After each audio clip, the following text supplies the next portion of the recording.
for inversions, how to go through. I'll give the tutorial, which is why I'm here on my mat. I'll give the tutorial on how to go through headstand, forearm stand, and handstand, and shoulder stand. I'm going to do all of them.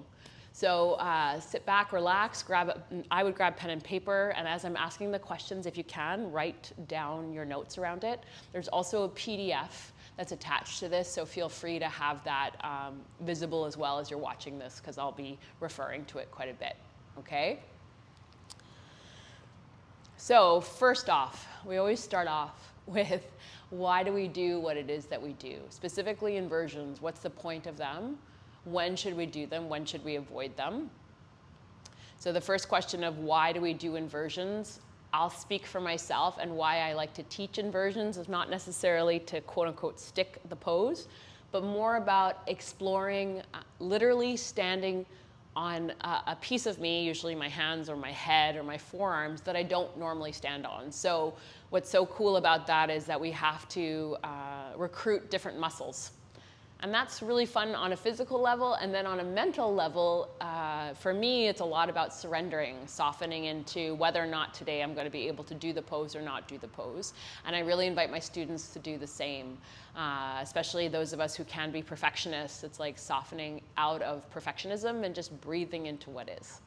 Now, that being said, if you work hard enough on inversions, I would recommend in a daily practice, you're more likely to be able to get into the pose than if you do it every 6 months. So if either for yourself or for anybody that you're teaching, they're like, man, I'm like having a hard time doing this pose, the first thing I would say is daily practice, okay? Somewhere in your life where you got a wall, just start kicking up towards the wall just to get, I find a big thing with inversions is muscle memory.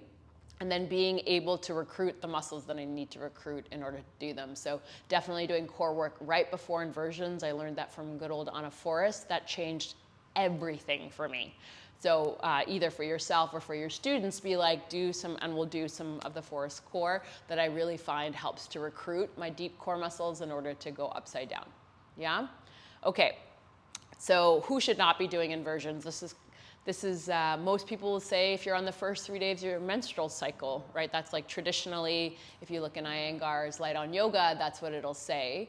And what I say to that is, it depends. So why it's not recommended to do inversions on the first 3 days of your moon is we have what we call apana vayu, apana being the down and out movement of vayu, the movement of prana, the movement of energy. So usually when we're menstruating, right, we're bleeding and it's moving out of us. So taking our hips over our heart is taking the flow in the opposite direction, okay?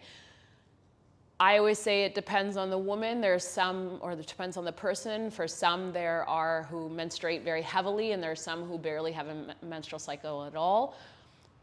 The key around it is, can I access my pelvic floor? Right? Do I feel strong in my core? If the answer to either of those is no, regardless of whether or not you're on your menstrual cycle, just in life in general, then that is not the day to be inverting, because again, we got to recruit our deep core muscles. We got to feel really strong in our pelvis in order to take our legs and try to find balance upside down. So ask yourself those two questions, or your student those two questions beforehand. And I'll usually say that, I won't necessarily bring up menstrual cycle, but before we do inversion practice, I would ask those two questions, like, how are you feeling in your core? Are you feeling strong today? How's the lower back feeling? You know, those would be indicators that maybe today is not the day, okay? Any of my friends who are dealing with wrist or shoulder stuff, then it's not recommended to do pretty much all the inversions. And so if you wanted to offer a modification, just because we're weight bearing on the upper body, what they could do instead is Viparita Karani, either bum to the wall, legs up the wall, or block under sacrum, legs up. And then that way they get the benefits in terms of the blood moving in the opposite direction in the legs, right, which can be very, very beneficial. It's very, very cleansing. And because our legs do so much for us, taking our legs in the air is like so therapeutic. Last but not least, it also, Viparita Karani brings us into what we call the parasympathetic nervous system, which is our rest and digest. So great time to do it, especially if you're having a very intense menstrual cycle, or you're feeling really, really tired. Then you're like, Don't take a very fiery inversion. Instead, take a very mellow inversion. All right? Cool. So those are the people who shouldn't do it. Modifications for everybody would be Viparita Karani, okay? I'll also offer other modifications if they're not inverting for other reasons, and I'll show you as I go through each inversion.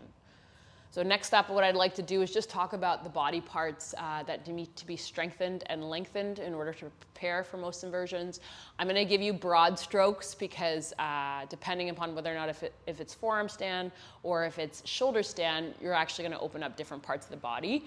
But generally, for all inversions, we need to stretch the hamstrings and strengthen the hamstrings. We have to stretch the hamstrings because usually we come into the pose asymmetrically, meaning one leg is down and one leg is up. I'll just show you, right? So my left foot is down, my right leg is up. So my left leg needs to be really, really open. The hamstrings need to be open because I'm essentially in a forward fold. And my top hamstrings, in order to lift my leg up to the sky, my glutes and my hamstrings of my top leg need to be engaged. Cool? I also recommend